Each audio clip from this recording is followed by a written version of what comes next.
So that's exactly the idea, is what are the things that we're saying in our organizations that we're not even aware of, the limitations that those sentences are having on us. And so for those of you that are watching, whether you're watching live or you're watching later on down the road, I invite you to, say hello, let us know where you're from, and secondly, to let us know what expensive sentences you're hearing in your ministry or in your organization, and any ahas that you're having along the way. Because I know Don and I were talking right before we went live on how, a lot of these sentences that are in this book, it's like, I'm guilty. I've said these and I've definitely heard them.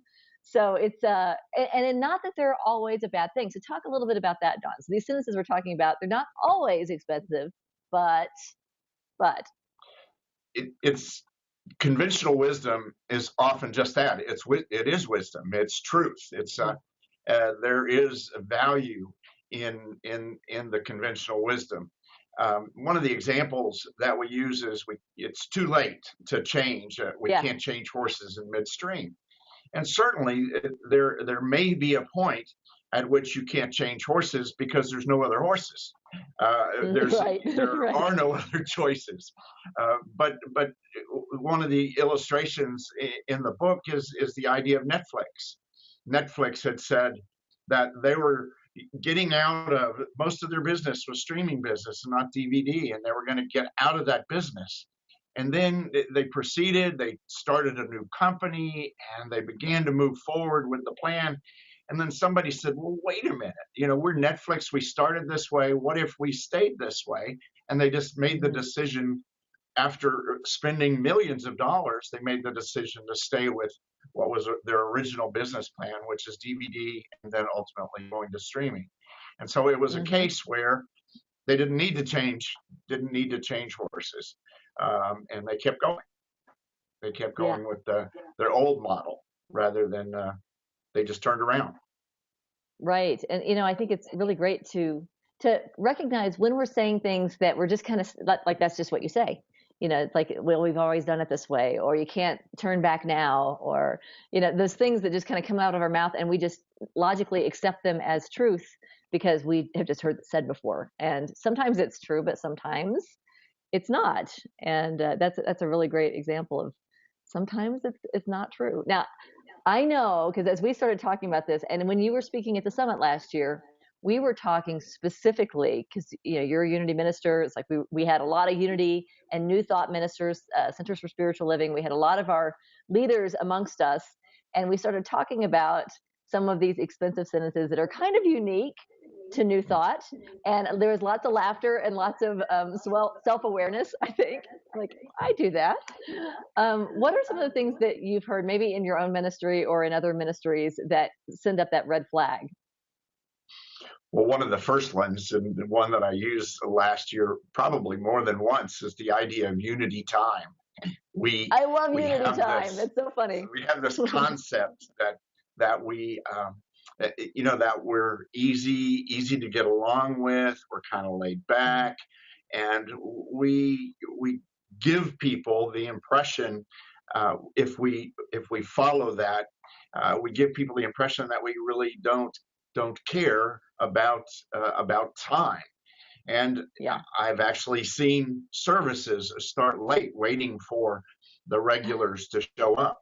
And when the 10:15 starts at 10:20, we've carried unity time too far. And and when guests show up, they don't understand unity time. They just know that they showed up 5 minutes early and you took their time. Right. Yeah, and I think I hear that a lot. In fact, I was at a ministry once speaking, and there was someone there who was a retired minister and was enjoying her retirement and came in like after the meet and greet, and she's like, well, that's just how us unity people are. It's like we always show up late, and so I'm stepping into that culture. And I'm like, wow, the things that we affirm for ourselves, and we teach about the power of thought and the power of words. So when we say unity time is people come when they want or they linger in late, we're affirming that every time we even label it. So it's an interesting paradox that we've set up for ourselves. For sure, and what we end up with is we are actually making statements to ourselves, not just the guests, but making statements to ourselves that there's nothing of value until I choose to show up. And so whatever came before really must not have been very important. And as a as a minister, I know that there are some people who choose to come after the meet and greet because they prefer not to be involved with the meet and greet. They don't want to do all that hugging and that sort of thing. Yeah. So they make a conscious choice. But a lot of people make that unconscious choice, and we affirm it when we say, well, we'll start class at when so and so shows up, and that's not fair to everybody. Yeah. So and we label it and own it as part of our culture. So here's something else that I hear. So this exact conversation came up, and so we started talking about, what if we shifted what unity time means? What if unity time means that you're there early? What if it means your team arrives, half an hour early, and so when your guests arrive, everything's already rolling? And what if that's unity time? It's actually, it's a time where we've created the culture where when guests show up, we're already united and serving. And what if we change that? And you know what came up the very next sentence? Oh, we've already tried that. Oh, there you go. We've already tried that, which is another expensive sentence. So talk about that one. We've already tried that. That is kind of a cousin of that's the way we've always done it. In my mind, we have that idea that says, we tried it we tried it last weekend, and it didn't work. Yeah. But what we're affirming there is that there's no learning curve. There's no opportunity for us to change and grow. We've tried it once. We also are affirming that we're special. That because this particular church, this particular community tried to have people be here, the people who do hospitality had them show up late. That we're just affirming that we're a special community, and that just won't work for us. Yeah. So coffee's ready whenever we choose the coffee to be ready, rather than when our guests arrive or before our guests arrive. It's very focused on us versus focused on, the people that we're wanting to integrate into our community. So I'm seeing some comments, but they're all saying, where is it? Where is it? So I'm not sure if we're broadcasting where we're supposed to be broadcasting. So I'm asking our little Facebook friends over here to check out it may have gotten directed to my other personal page. Is it on Leading Edge? Well, that's where it's supposed to be. So anyway, I've got my team. So people are looking for us. That's a very good sign. And this will, it says we're broadcasting. So it may be that there's just a delay in terms of getting it out there. But so a shout out to those of you that are searching for us. And I hope you find us real soon. So anyway, you'll get to us one way or the other. I'll send a follow up out afterwards. But I think this is it's great so many people are trying to find us, because I think this is a really, this is a topic that a lot of us are dealing with. Is we have this vision for where we want to go as a movement, and then we have this culture that is affirming the absolute opposite of the direction that we want to go. And what I love about this book, Expensive Sentences, is it's an awareness. It sort of brings these ideas to consciousness. If we can't even acknowledge that we're saying things that are costing us in terms of our growth and our ability to reach people and serve people, if we can't bring that into awareness, then where do we go from there? So so talk about the book a little bit. What are some of the highlights, things that you got out of just the concept of it? Well, I think the most important things that I got out of it was that there's a culture. There's a culture in every organization, and that culture tends to be very powerful. And people rarely ask questions about the culture. And it is in the asking questions where we begin to change, where we begin to make changes. The questions, as an example, why are we splitting up Netflix into two different companies? Perhaps nobody ever even really asked that question. They just said, let's have a streaming company, let's have a DVD company. And in our churches, we hear, because of the book, when people say, well, that's kind of a sacred cow in our ministry, and then everybody immediately says, well, they make great hamburgers, because everybody's heard that story about sacred cows making good hamburgers, but nobody's asking the questions down to the levels of detail that that's necessary to really understand that the sacred cow may actually be part of a polarity, in that it's Yeah. not really an expensive sentence, but we've made it an expensive sentence because we've never asked a question about it. And the sacred cow may Yeah. have a very good reason to be there and very valuable to many, many people. And but we decide that because it's been there forever that we want to change it or get rid of it. Yeah. And we don't see that we don't judge the value, and don't look Yeah. at when it's true, and how that truth may help us even in changing culture by leaving something the same. Right. I recently posted an article to our Spirit Group's Facebook page and also to the Spirit Group online community that many of you are part of. It was a leadership expert, and one of the things he was talking about in terms of culture shift, he said time in erodes awareness of, meaning that the longer you've been in a culture, the less aware you are of the things that are working or not working in that culture. And what they were recommending, which I thought was brilliant, is this is a really great way to have your newcomers contribute to your congregation, because your newcomers, if they've been coming for less than a year, they can walk in and they will tell you everything that's uncomfortable, everything that doesn't look right, everything that's out of whack. They will hear those expensive sentences and they will be able to put them into your awareness with fresh eyes. Whereas when we've been a part of a culture for a long time, it's like, well, there's a sacred cow and it's a sacred cow, so you leave it alone. But what if it's not time? What if this is the time to slay the sacred cow? What if Right. it's not serving its original purpose anymore? So your newcomers can be a really great resource for identifying some of those things. And it's great for us to know, because there's a lot of wisdom for those of us that have been around for a while, but to be open to those new eyes. So that's one of the things. It's interesting to be in this realm of leadership and to be reading books like this one. This one is not designed for churches. It's designed for organizations. It's a business book for leadership, and it's called, for those of you interested in checking it out, it's called Expensive Sentences: Debunking the Common Myths That Derail. Oh, and I've run out. Derail organizations, I think. Right. It's by Jack Quarles, and it is a. Did I get it right? I might have missed the last word because it chopped it off.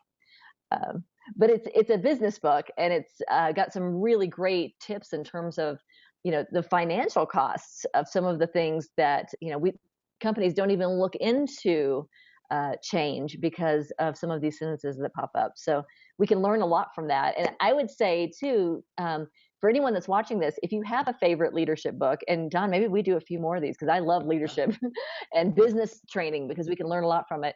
If you've got an idea or you've read a book and you're like, hey, let's talk about it on the leading edge, bring it up, and we'll schedule one of these Facebook Live gatherings. It's fun to be in conversation with other leaders who can affect change, and to be talking about some of these ideas. So you had another book, Don. Talk about what you've been pairing this with. Well, I wanted to just touch on one thing, and that is Quarles talks about being stuck, special, and scarce, and when things are scarce. And I Yeah. find it interesting because in unity churches in particular, we deal with those particular fallacies all the time. That we are stuck, and therefore we either can't do anything or we've got to do something now. So we get into Right. this idea that it's got to happen fast. The Quarles talks about it needs to be done yesterday, and then so we get into that place of being stuck, and that's one of those issues that we need to use to evaluate our expensive sentences. The other one that he talks about is being special, and many people will say, well, this is a church, it's not a business. Or they will say it is, like if they saw this book, they would say, well, that applies to business and not churches. Churches Right. are special, and we're Or in those people unity, you and say unity's yes even to. different. Yeah, I mean, there are those people you say yes to because, well, you have to say yes to that person because that Right. person has been here a long time, or that person, whatever, that's a special person. So we have to break the rules to accommodate that person. So special is shows up big time in our movement. For sure. And we get the idea that there's a when I first became a spiritual leader, one of the tidbits of advice I got is you cannot be afraid to let someone go. Hmm. You can love them on their way out the door. And that had been part of my business training, is that occasionally you need to fire a customer. Now, it's not Hmm. that I would fire somebody in the congregation, but in trying to make efforts to keep somebody, we oftentimes simply make their dysfunction worse, or we add to the dysfunction of our community, and that Hmm.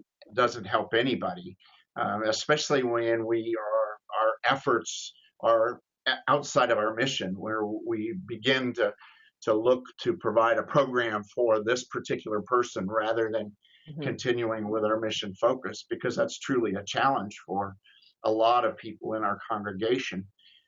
They want to Hmm. see program, program, program rather than transformation, which is what gets gets me going. And then scarcity, Yeah.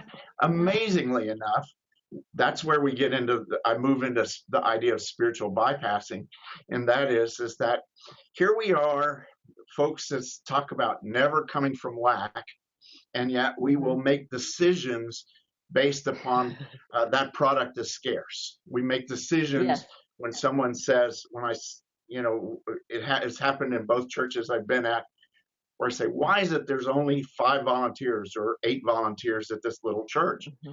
And they said, well, that's just how it's always been. You just can't get people to Hmm. volunteer. The And 80/20 rule.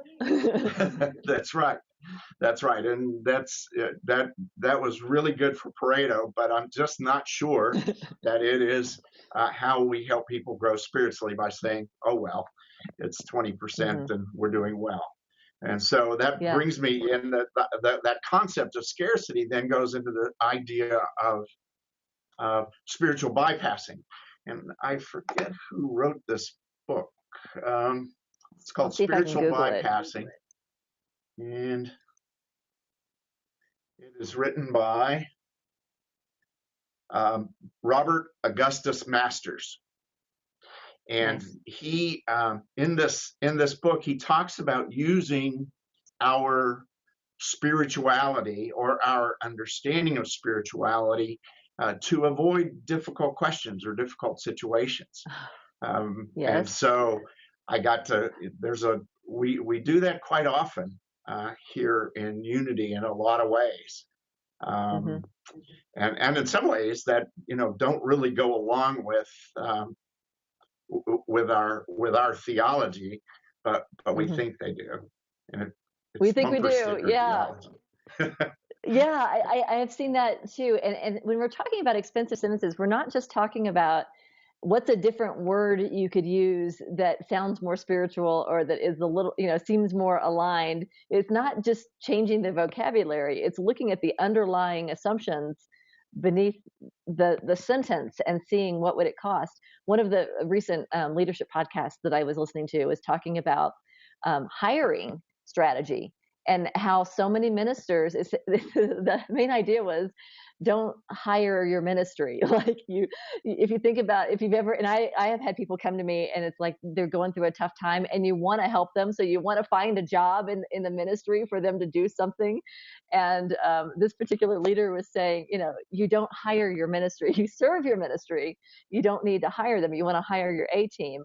But that's sort of coming from enabling that scarcity and that lack of, oh, you can't find a job somewhere else, so let me find something for you to do in our ministry.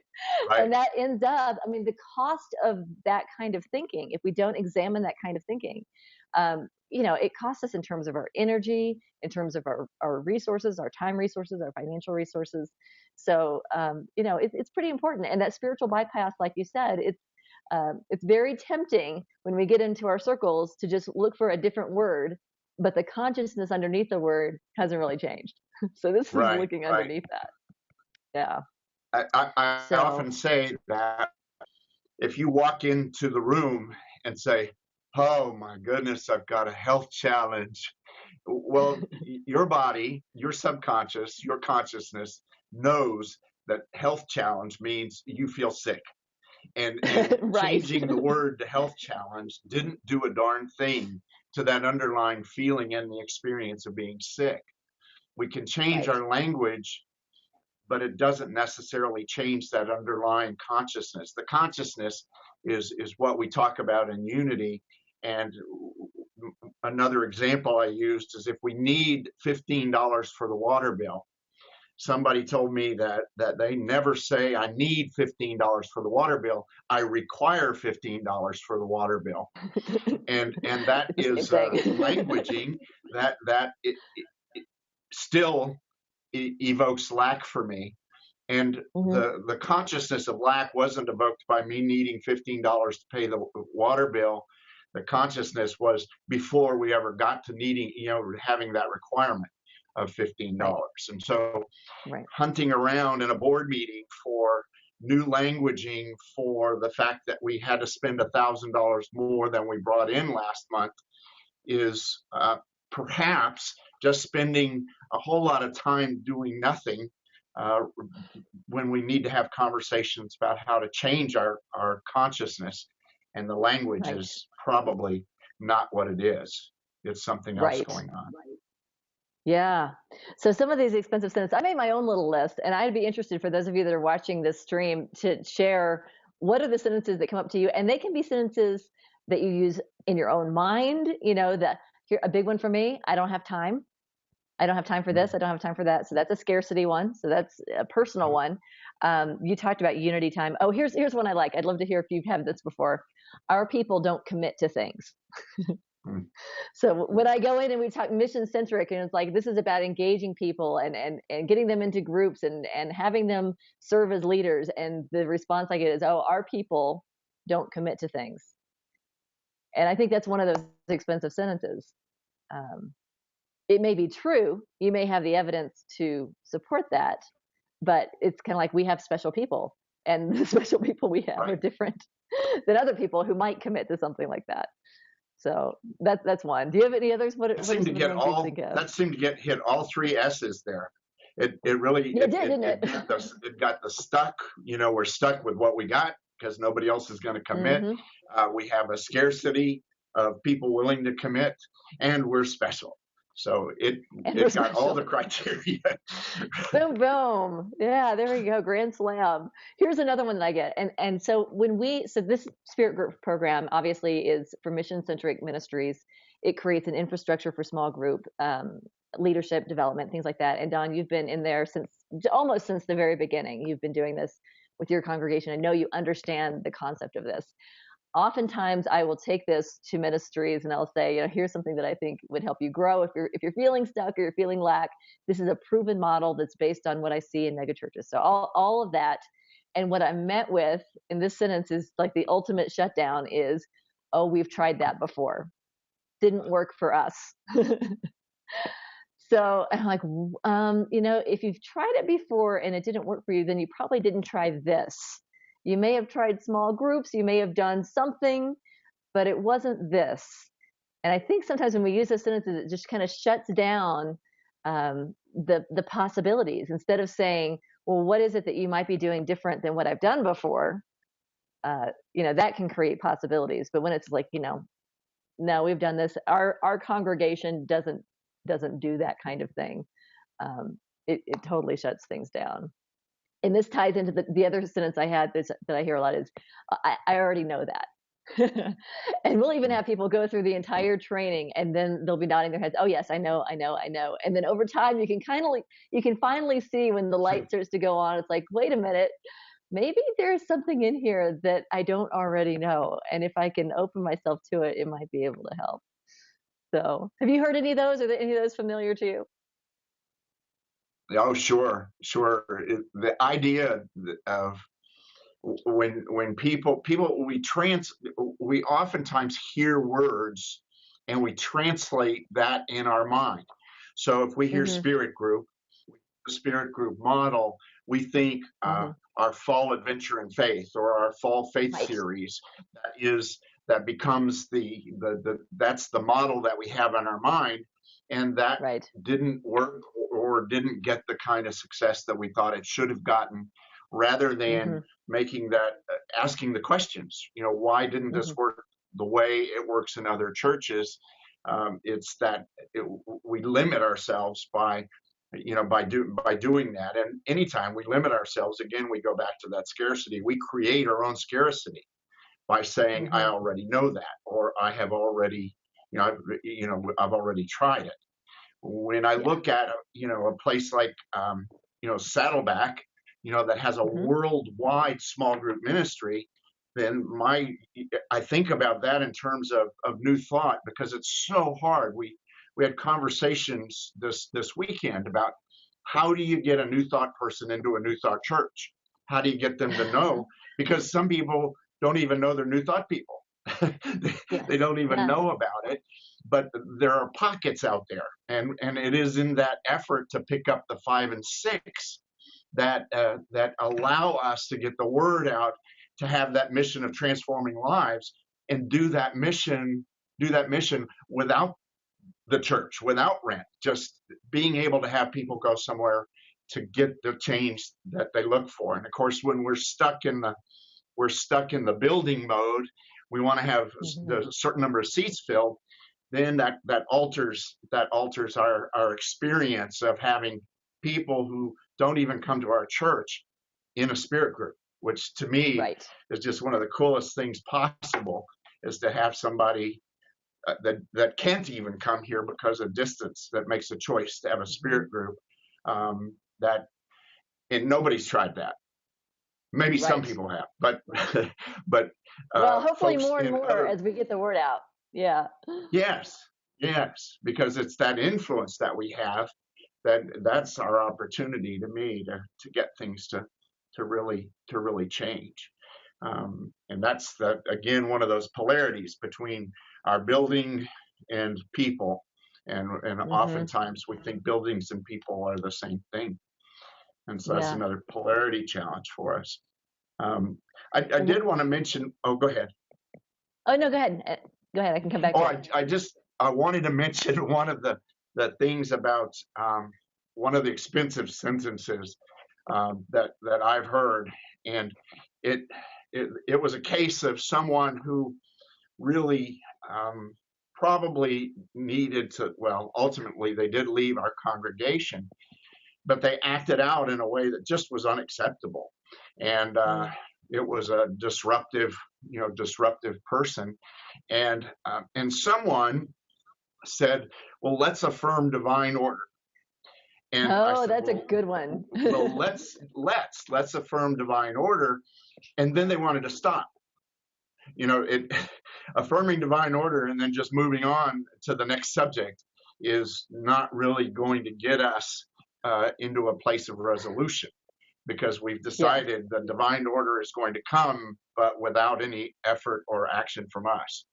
And there's a real issue with that in terms of keeping your congregation healthy. That just means that you allow people to behave in whatever way they choose to behave, Mm. and we just affirm that divine order is active in our congregation. Which is a very passive way of understanding divine order. Yes, And and I it's think, just it's spiritual what bypassing. it is. And I think what this whole conversation is drawing forth from us as a movement is, permission for leadership to be leadership. If you have a mission centric organization, then the role of the leader is to protect that mission. And if there are behaviors that are popping up that are not in alignment with it, affirming that that's divine order is just kind of a way of saying next topic. Let's talk about something Right. else for a while. It doesn't deal with it. So I think this is really calling all of us to rise up as leaders and say, what is our mission and what are the the measurements of, what are we trying to do? If you're trying to transform lives, you know you may need a building for that. You may want to count your attendance, of course, or count who's in your groups, but it's not about the seats, it's about the transformation. that's keeping all that front and center. And you, Don, of all people, I think are really, you come from a corporate background. You've seen this in other, you know, in other experiences in your life, and now you're able to pull that into your ministry. So talk a little bit about what that process is like for you. Well, for me, we just had some conversation around this. We're getting ready for our annual meeting, and I talked about the mission, a mission that we built that was kind of flowery, and you and I have been through. I've been through the program with you, and I've always been a little uncomfortable because it said spiritual growth, and Mm. that's what we do, is spiritual growth. And my concept of practical spirituality asked me to ask the question about spiritual growth. So what? What is it that I am growing spiritually for? And Mm-hmm. how does it matter in terms of my everyday life? How does it matter when I feel sick? How does it matter when those experiences are showing up in my life? And so I let folks know that what gets me out of bed in the morning is to come in and to find ways to support people in transform their lives. And it is in that transformation of the day-to-day life of people that show up at our doorstep. That's my mission. That's what I'm here. That's what I'm here to do. And so it allows us to ask questions. And the board is more and more inclined to do that. When someone would say, let's do this program, and let's do this, and people will say, well, how is that going to transform lives? How does that Mm-hmm. transform lives? What does that concert do in terms of transforming lives? And so Mm-hmm. it puts a framework around every decision. The first decisions used to be about how many people we might be able to get to show up, and what mattered to us is if people showed up. And now what matters to us is how that may transform lives. Now, certainly having a community event where people get together and be social together is a very powerful community uh, opportunity to get to know each other, and getting to know each other then allows us to grow spiritually even more, because now we know how to get along with people we're not like, people that we don't understand. And so I can see it. We can build that understanding into our plans as we move forward. But it is kind of difficult to say, hey, I'd like to do a concert with my son. And people say, well, how is that going to help with transformation? Yeah. Yeah, well, and there's a difference too between, and this is one of the things we talk about in the programs, is between having a mission and developing a strategy to fulfill that mission versus having a mission and then just testing and saying, well, can I make that fit?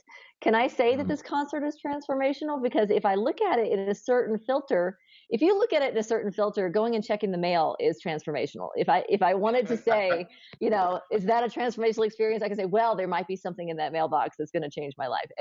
But Right, if I start thinking that way, it dilutes the power of creating a strategy that is tailored to your mission. So, yeah, and that's where this, spirit groups and the work that you're doing, and this conversation in terms of becoming powerful leaders and really being able to raise our awareness, see where our limitations are, see where we're limiting ourselves through our own stuckness and scarcity and all of those things, specialness, um, right, to be able to challenge ourselves as leaders to move beyond that and create new possibilities, not just so that we can have big ministries, but so that we can really create change in the world and create transformation on right. purpose. And so I'm excited to have you joining us in Austin in June, because you're going to be talking again about mission, and and we also talk a lot about engaging people into that. So Right. I'm looking forward to seeing you there.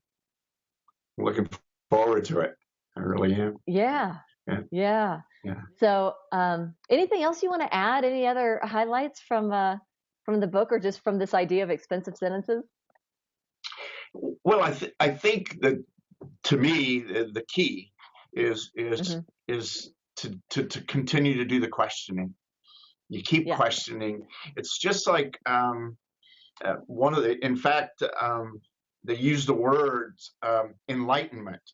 And enlightenment comes from shining light on a subject. We shine light on a subject by asking questions. If we keep Yeah. asking questions, why do we do that? Why does this happen? Then we get to an understanding about is that an expensive sentence? Is it one that needs to remain or not remain? And how we go about making change in our organization. And it is through the enlightenment of the organization, and that only happens by asking questions. That's right. Raising our awareness, and that's what it's all about. Right. So I want to thank all of you who've been watching, and again, invite you to say hello, share your comments, and any expensive sentences that pop up in your mind, things that you think, it may be an expensive sentence, it may not, but it's worth questioning. Those things that we say that are worth questioning. So, Don, thank you so much for Thank joining you me. very This was much. fun. Yeah, keep your eye open for your next favorite leadership book. Maybe we can do this again. It's Okay. great to Okay. discuss. All Okay, right. I'll do it. Well, we hope to see you all in Austin, June 9th through the 11th is the 2017 Small Group Leadership Summit. And Don's going to be there. I'm going to be there. A lot of us are going to be there to talk about our programs, what's working, build that model based on what's working, and then we really get real and share what's not working and brainstorm things that we can do to make it better. So that FaceTime, that community that we create together is really, really special and really important. So look forward to seeing you there, Don. All right. See Thanks, you. everybody. We will see you next time. Bye-bye. All righty.